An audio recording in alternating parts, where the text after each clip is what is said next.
ఒకడు హెల్త్ బాగోలేదు, ఆ కారణంగా నేను రాలేకపోయానని దానికి సంబంధించిన హాస్పిటల్ బిల్స్ కానీ లేకపోతే కానీ కూడా సబ్మిట్ చేశారు. ఇంకొకడు కూతురు డెలివరీ అయితే అమెరికా వెళ్ళారు సార్, ఆ కారణంగా అది కూడా అందుబాటులో లేదు సార్. ఒక నిమిషం,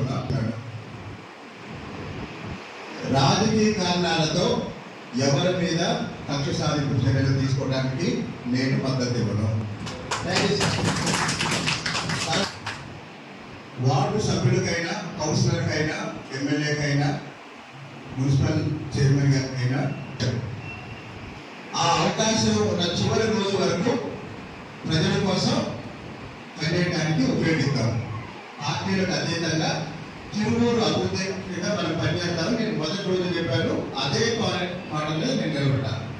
కాబట్టి ఎవరో ఒకరిద్దరు అందరినీ తప్పుదారి పట్టించి తిరుమూరు పట్టణంలో ఇప్పుడు మీరు అడిగారు కాబట్టి నేను చెప్తున్నా, 2 కులాల మధ్య స్విచ్ పెట్టడం కోసం 2 వ్యక్తులు చేసిన కుట్రది.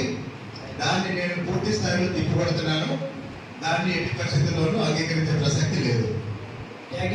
ఇంకొకటి, దానివల్ల ఎవరికైనా తిరుమూరు పట్టణంలో పార్టీకైనా, వ్యక్తులకైనా, ఎవరికైనా ప్రయోజనం ఉందా?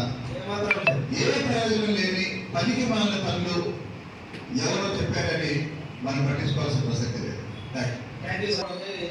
జరిగింది మరి దాని మీద ఎమ్మెల్యే గారికి